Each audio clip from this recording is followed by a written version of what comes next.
அண்மை செய்தி.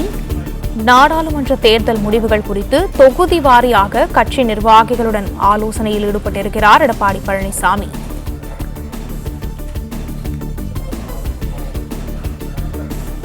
இதை பற்றின மேலும் விவரங்களை எமது செய்தியாளர் ராஜகுமாரன் வழங்க கேட்கலாம். ராஜகுமாரன் வணக்கம். விவரங்கள் என்ன பகிரலாம்?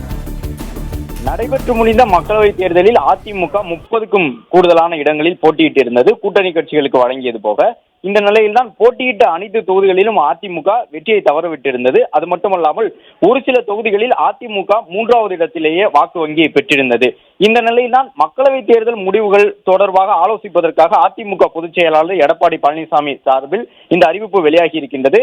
அதன்படி நடந்து முடிந்த மக்களவை தேர்தலில் போட்டியிட்ட அதிமுகவின் அனைத்து வேட்பாளர்களும் இந்த கூட்டத்திற்கு அழைக்கப்பட்டிருக்கின்றார்கள்.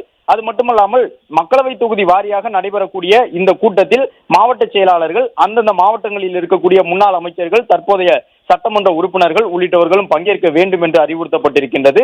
தேர்தல் பணிக்குழு சார்ந்த பொறுப்பாளர்களும் இந்த கூட்டத்தில் பங்கேற்று மக்களவை தேர்தலில் அதிமுக வெற்றியை பெற முடியாததற்கு என்ன காரணம், சில தொகுதிகளில் அதிமுகவின் வாக்கு வங்கி மிகப்பெரிய அளவில் சரிந்து போனதற்கு என்ன காரணம் என்பது தொடர்பான விவரங்களை அதிமுக பொதுச் செயலாளர் எடப்பாடி பழனிசாமி கேட்டறிய இருக்கின்றார்.